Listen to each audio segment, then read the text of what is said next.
ಒಂದೊಳ್ಳೆ mushroom egg curry ಹೇಗೆ ಮಾಡೋದಂತ ನೋಡೋಣ.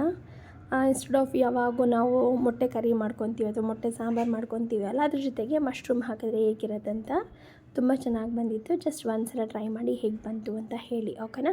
ಸೊ ಹೇಗೆ ಮಾಡೋದಂತ ಕ್ವಿಕ್ಕಾಗಿ ನೋಡ್ತಾ ಹೋಗೋಣ. ಫಸ್ಟು ಒಂದು ಬಾಣಲೆ ಇಟ್ಕೊಂಡು ಎಣ್ಣೆ ಕಾಯಕ್ಕೆ ಇಟ್ಕೊಳ್ಳಿ. ಆ ಟೈಮಲ್ಲಿ ಈರುಳ್ಳಿ ಮತ್ತು ಮೆಣಸಿನ್ಕಾಯಿನ ಕಟ್ ಮಾಡಿ ಇಟ್ಕೊಳ್ಳಿ. ಬಾಣಲಿಯಲ್ಲಿ ಎಣ್ಣೆ ಹಾಕಿ ಅದು ಚೆನ್ನಾಗಿ ಕಾದ್ಮೇಲೆ ನೀವು ಅದಕ್ಕೆ ಮುಂಚೆನೇ ಮಶ್ರೂಮ್ ಎಲ್ಲ ಚೆನ್ನಾಗಿ ತೊಳೆದು ಕಟ್ ಮಾಡಿ ತಿಕ್ಕೊಂಡಿರಬೇಕು, ಓಕೆನಾ. ಸೊ ಬಾಣಲಿ ಎಣ್ಣೆ ಕಾದಾದಮೇಲೆ ನೀವು ಸ್ವಲ್ಪ ಆನಿಯನ್ನು ಮತ್ತು ಮೆಣಸಿನ್ಕಾಯಿ ಹಾಕಿ ಅದೆಲ್ಲ ಚೆನ್ನಾಗಿ ಬಾಡ್ಕೊಂಡ್ಮೇಲೆ ಮಶ್ರೂಮ್ ಎಲ್ಲ ಹಾಕಿ ಚೆನ್ನಾಗಿ ಬಾಡಿಸ್ಕೊಳ್ಳಿ.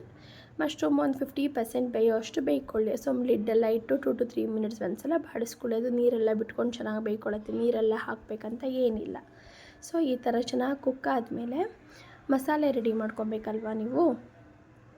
ಅದಕ್ಕೆ ನಾನಿಲ್ಲಿ ಒಂದು ಈರುಳ್ಳಿ, 1 ಗೆಡ್ಡೆ ಅಷ್ಟು ಬೆಳ್ಳುಳ್ಳಿ, ಸ್ವಲ್ಪ ಶುಂಠಿ ತೊಗೊಂಡು, ಆಮೇಲೆ 1 tablespoon chilli powder, 1 tablespoon ಧನಿಯಾ ಪುಡಿ, 1 tablespoon, 1/2 tablespoon garam masala ಮತ್ತು ಕಡಲೆ. ಇಲ್ಲಿ ನಾನು ಕಾಯಿ ಏನು ಹಾಕ್ಕೊಳಕ್ಕೆ ಹೋಗಿಲ್ಲ. ಒಂದು 4 ಕಾಳು, ಒಂದು 4-5 ಕ್ಯಾಶ್ಯೂ ಹಾಕ್ಕೊಂಡಿದ್ದೀನಿ, ಆ ಕನ್ಸಿಸ್ಟೆನ್ಸಿ ಬರಲಿ, ಕರಿ ಕನ್ಸಿಸ್ಟೆನ್ಸಿ ಬರಲಿ ಅಂತ. ಸೊ ಏನೇನೆಲ್ಲ ತೊಗೊಬೇಕು: 1 ಈರುಳ್ಳಿ, 1 ಬೆಳ್ಳುಳ್ಳಿ, ಸ್ವಲ್ಪ ಶುಂಠಿ, ಕೊತ್ತಂಬರಿ ಸೊಪ್ಪು ಸ್ವಲ್ಪ, ಮತ್ತು ಕಡಲೆ, ಉರಿಗಡಲೆ 1 ಟೇಬಲ್ ಸ್ಪೂನ್, 1.5 ಟೇಬಲ್ ಸ್ಪೂನಷ್ಟು, ಆ ತಿಕ್ನೆಸ್ಗೋಸ್ಕರ ಅಲ್ವಾ ಅದು. ಅದಾದಮೇಲಿಂದ 1 tablespoon chilli powder, 1 tablespoon ಧನಿಯಾ ಪುಡಿ, 1/2 ಟೇಬಲ್ ಸ್ಪೂನ್ ಗರಂ ಮಸಾಲ ಅಷ್ಟನ್ನು ಹಾಕಿ ಚೆನ್ನಾಗಿ ನುಣ್ಣಗೆ ಪೇಸ್ಟ್ ಮಾಡ್ಕೊಳ್ಳಿ. ಆದಷ್ಟು ನುಣ್ಣಗೆ ಮಾಡೋಕ್ಕೆ ಟ್ರೈ ಮಾಡಿ. ಮತ್ತು ಒಂದು 5-6 ಗೋಡಂಬಿ. ಅದು ನಿಮಗೆ ಒಳ್ಳೆ ಕನ್ಸಿಸ್ಟೆನ್ಸಿ ಕೊಡುತ್ತೆ. ನಿಮ್ಗೆ ಅದು ಹಾಕಲಿಲ್ಲ ಅಂದರೆ ಒಂಥರ ತರಿ ಥರ ಅನ್ಸುತ್ತಲ್ವ ಶುಂಠಿ ಬೆಳ್ಳುಳ್ಳಿದು ಆ ಚುಗ್ರೆಗಳೆಲ್ಲ. ಸೊ ಅದೆಲ್ಲ ಅವಾಯ್ಡ್ ಆಗಿ ನಿಮ್ಗೆ ಒಳ್ಳೆ ಕನ್ಸಿಸ್ಟೆನ್ಸಿ ಕೊಡುತ್ತೆ. ಸೊ ಚೆನ್ನಾಗಿ ಫ್ರೈ ಮಾಡ್ಕೊಳ್ಳಿ. ನೀರು ಹಾಕದೆ ಹಿಂದೆ ಮುಂದೆ ಬಾಡಿಸ್ಕೊಂಡು ಚೆನ್ನಾಗಿ ಮಿಕ್ಸ್ ಮಾಡ್ಕೊಂಡು ಬಾಡಿಸ್ಕೊಳ್ಳಿ. ಸೊ ಹಸಿ ಸ್ಮೆಲ್ಲೆಲ್ಲ ಹೋಗುತ್ತೆ. ಈರುಳ್ಳಿದು, ಬೆಳ್ಳುಳ್ಳಿದು, ಶುಂಠಿದೆಲ್ಲ ಹಸಿ ಸ್ಮೆಲ್ ಇರುತ್ತಲ್ವ, ಅದೆಲ್ಲ ಚೆನ್ನಾಗಿ ಬಾಡ್ಕೊಂಬಿಡಿ.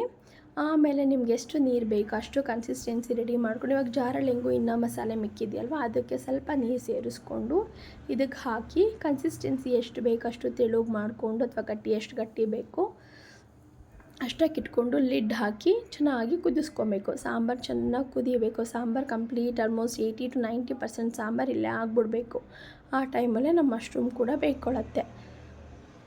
ಆಮೇಲೆ ನಾವೇನು ಮಾಡಬೇಕು, ಜಸ್ಟ್ ಮೊಟ್ಟೆ ಒಡೆದ್ಬಿಟ್ಟು ಒಂದು 7-8 ನಿಮಿಷ ಒಂದು ಕಡೆ ಬೇಯಿಸಿ, ಇನ್ನೊಂದು 2-3 ನಿಮಿಷ ಇನ್ನೊಂದು ಕಡೆ ಫ್ಲಿಪ್ ಮಾಡಿದ್ರೆ ಮುಗೀತು, ಮೊಟ್ಟೆ ಸಾಂಬಾರಲ್ಲಿ ರೆಡಿ ಆಗುತ್ತೆ. ಸೊ ನಾನೇನು ಮಾಡ್ತಿದ್ದೀನಿ ಇಲ್ಲಿ, ಅದಕ್ಕೆ ನೀರು ಎಷ್ಟು ಬೇಕೋ ಅಷ್ಟು ಹಾಕಿ ಸೇರಿಸ್ಕೊಂಡು ಕನ್ಸಿಸ್ಟೆನ್ಸಿನ ರೆಡಿ ಮಾಡ್ಕೊತಾ ಇದ್ದೀನಿ. ಈ ಟೈಮಲ್ಲಿ ಮಶ್ರೂಮ್ ಚೆನ್ನಾಗಿ ಬೇಯ್ಕೊಳ್ಳುತ್ತೆ ನಿಮಗೆ. ಈ ಟೈಮಲ್ಲಿ ನೀವು ಉಪ್ಪು ಬೇಕಾ ಅಥವಾ ಇನ್ನೇನಾದರೂ ಬೇಕಾಗತ್ತಾ, ಇವು ಚೆಕ್ ಇಟ್, ಓಕೆನಾ. ಉಪ್ಪು ಒಂದೇ ನೀವು ನೋಡ್ಕೊಬೇಕು. ಈ ಟೈಮಲ್ಲಿ ಇನ್ನು ಖಾರ ಏನಾದರೂ ಬೇಕಂದರೆ ನೀವು ಇನ್ನೊಂದು ಸ್ವಲ್ಪ ಚಿಲ್ಲಿ ಪೌಡ್ರ್ ಆ್ಯಡ್ ಮಾಡ್ಕೊಬೋದು, ಓಕೆನಾ.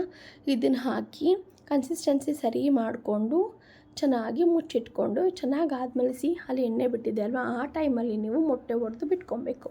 ಮೊಟ್ಟೆ ಒಡೆದು ಬಿಟ್ಟು ಒಂದು 5 minutes ಏನು ಟಚ್ ಮಾಡಬಾರ್ದು, ಮೊಟ್ಟೆನ ಫ್ಲಿಪ್ ಮಾಡಬಾರ್ದು. ಮಾಡಿದ್ರೆ ಎಲ್ಲ ಬಿಟ್ಕೊಂಬಿಟ್ಟು ಸಾರಲ್ಲೆಲ್ಲ ಬಿಟ್ಕೊಂಬಿಡುತ್ತೆ ಮೊಟ್ಟೆ. ಹಾಗಾಗ್ಬಿಟ್ಟು ಜಸ್ಟ್ ಮೊಟ್ಟೆ ಒಡೆದು ಬಿಟ್ಟು ಒಂದು 4 to 5 minutes ಆದಮೇಲೆ ಇನ್ನೊಂದು ಸೈಡಿಗೆ ತಿರುವಾಕೊಳ್ಳಿ, ಮುಚ್ಚಿಟ್ಕೊಳ್ಳಿ, ಓಕೆನಾ. ಮುಚ್ಚಿಟ್ಕೊಂಡು ಚೆನ್ನಾಗಿ ಬೇಯಲಿ. ಇಲ್ಲಿ ನಮ್ಗೆ ಆಲ್ರೆಡಿ ಸಾಂಬಾರು ರೆಡಿಯಾಗಿದೆ, ಮೊಟ್ಟೆ ಅಷ್ಟೇ ಬೇಯಬೇಕು. ಸೊ ಇನ್ನೊಂದು ಸೈಡಿಗೆ ಫ್ಲಿಪ್ ಮಾಡ್ಕೊಂಡಿದ್ದೀನಿ ನಾನು. ಇನ್ನೊಂದು ಸೈಡಿಗೆ ಫ್ಲಿಪ್ ಮಾಡ್ಕೊಂಡ್ಮೇಲೆ ಈ ಥರ ಇದೆ. ಇನ್ನೊಂದು ಸೈಡಿಗೆ ಒಂದು 2 to 3 minutes ಆದರೆ ಆಯಿತು. ಸೊ ಒಂದು ಸಲ ಟ್ರೈ ಮಾಡಿ ಹೇಗೆ ಬಂತಂತ ಹೇಳಿ. Thank you.